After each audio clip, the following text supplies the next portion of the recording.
हमारी संस्कृति, हमारे संस्कार सदा रहें हमारे साथ। सब्सक्राइब करें तिलक। माँ सीता का हरण। रामायण महाकाव्य का वह अध्याय जो हमें रुला देता है, हमारे हृदय को वेदना से भर देता है और भीतर आक्रोश जगा देता है। यदि रावण माँ सीता का हरण करने का दुस्साहस ना करता तो शायद रामायण की कथा कुछ और होती, रावण का भाग्य कुछ और होता और लंका की दशा भी भिन्न होती। पर रावण की तो मति भ्रमित हो चुकी थी। उसे सत्य और असत्य का भान न था। वह कामदेव के वश में अंधा हो चुका था। उसे यह ज्ञात न था कि माँ सीता स्वयं भगवती जगदम्बा स्वरूपा हैं। यही उसकी पराजय और अंत का कारण बना। जब अहंकार अपनी सीमा लांघ जाता है तब विनाश निश्चित हो जाता है। जिस क्षण उसने माँ सीता को छूने का प्रयास किया, उसी क्षण उसका तेज लुप्त हो गया और उस दिन से लंका के स्वर्ण महलों पर विनाश की छाया मंडराने लगी।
भिक्षान्देहि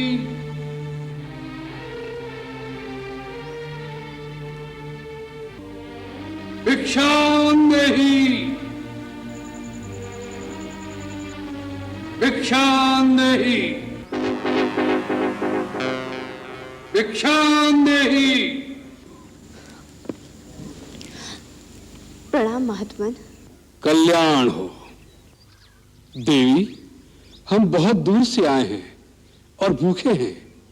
तुम्हारी कुटिया देखकर इस आशा से यहाँ आए हैं कि हमें कुछ खाने को मिल जाएगा। अवश्य महात्मन, आप यहीं ठहरे, मैं आपके लिए यथासंभव भोजन लाती हूँ। देवी, हम यात्रा से क्लांत हैं, हमें विश्राम की भी आवश्यकता है। क्षमा करें, इस समय मेरे पति कुटिया में नहीं है, इसलिए मैं आपका स्वागत नहीं कर सकती। परंतु कृपा करके आप वहीं ठहरिए, मैं आपके लिए भोजन लाती हूँ।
ओम।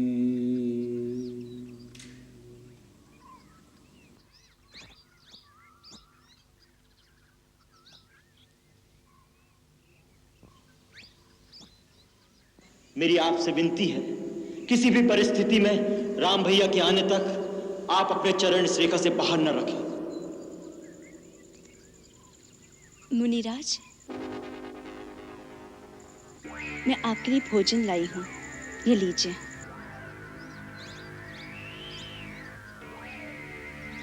ले आओ देवी।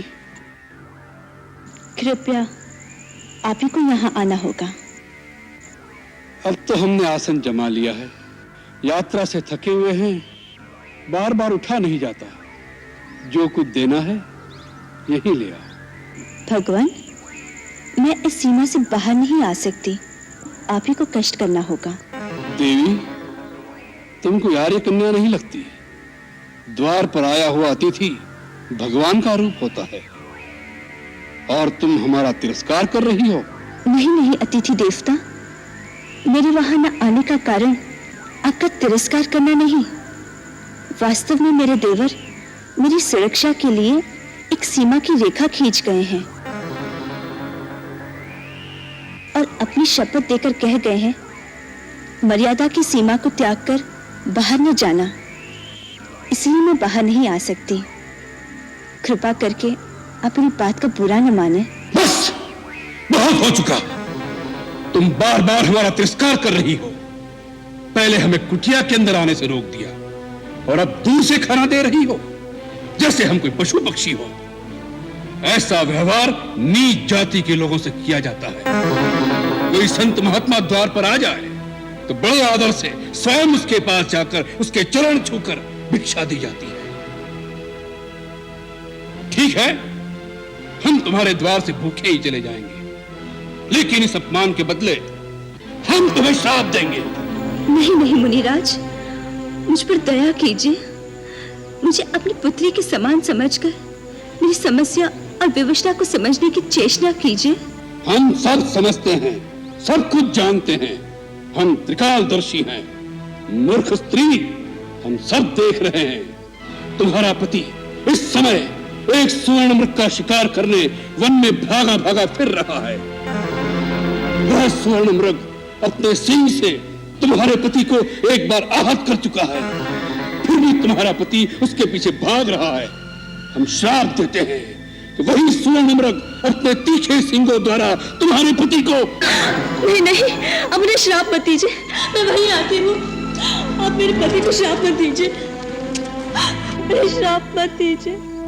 मुझ पर दया कीजिए, मुझसे भूल हो गई है। मैंने आपकी शक्ति को नहीं पहचाना था, मुझे क्षमा कर दीजिए। जाओ कन्या, हमने तुम्हें क्षमा कर दिया। हम तुम जैसी सुंदर नारी के अश्रु नहीं देख सकते।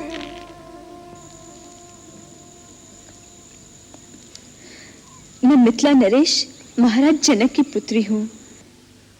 मिथिला की राजकुमारी, और इस अवस्था में ये कैसा दुर्दैव है। जिस कांचन काया को देख देवता भी लालायित हो जाएं, उसे तुम इस घास फूस की कुटिया में नष्ट कर रही हो। और ऐसे नारी रत्न को तो किसी त्रिलोकी के राजा की पत्नी होना चाहिए था। मेरे लिए तो मेरे पति ही त्रिलोकी के राजा है। उनसे बढ़कर और कोई हो सकता है क्या? अवश्य हो सकता है। हम तुम्हें बताते हैं। सीते, जिसके नाम से देवता, नाग, किन्नर, असुर, राक्षस अर्थात संसार के संपूर्ण प्राणी थर्रा उठते हैं, सूर्य चंद्र आदि नवग्रह जिसकी इच्छा से चलायमान होते हैं, जो संसार के समस्त चराचर प्राणियों का स्वामी है, जिसे देख वृक्षों के पत्ते भी भय से स्तब्ध हो जाते हैं, अरे वायु भी जिसके सामने सांस नहीं ले सकती, तुम तो उस लंकाधिपति रावण की पत्नी होने योग्य हो। ऐसे पाप पूर्ण वचन कहते हुए तुम्हें लज्जा नहीं आती? कोई महात्मा के वेश में तुम एक दुरात्मा हो। कौन हो तुम? तुम्हारा दास, वही लंकेश्वर रावण।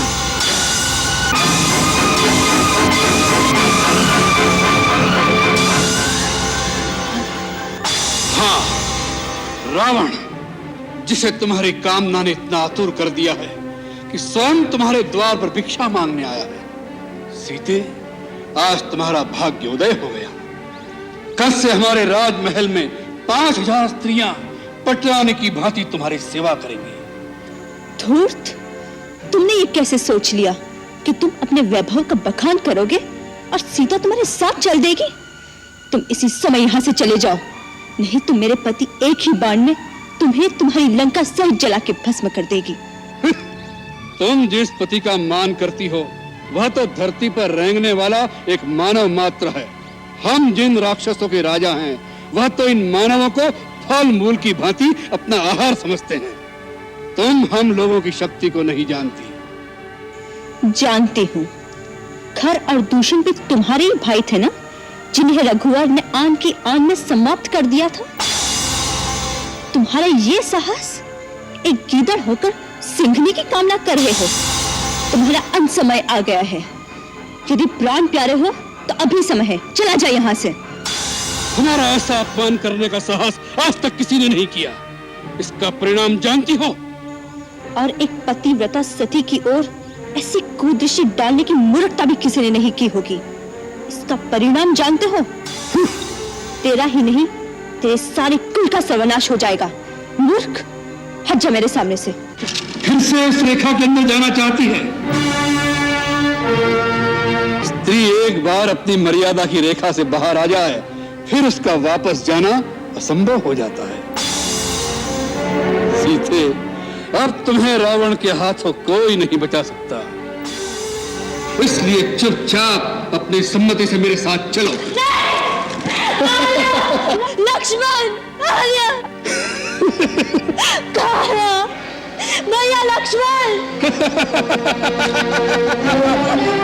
पुकार ले और पुकार। लक्ष्मण, इस समय वो रण्य बहुत दूर हैं, तुम्हारी पुकार उन तक नहीं पहुंच सकती। सीते, चलो।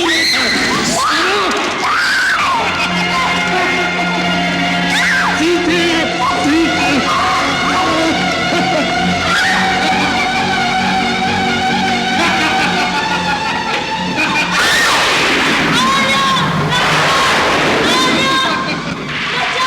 रावण के हाथों तुम्हें कोई नहीं बचा सकता।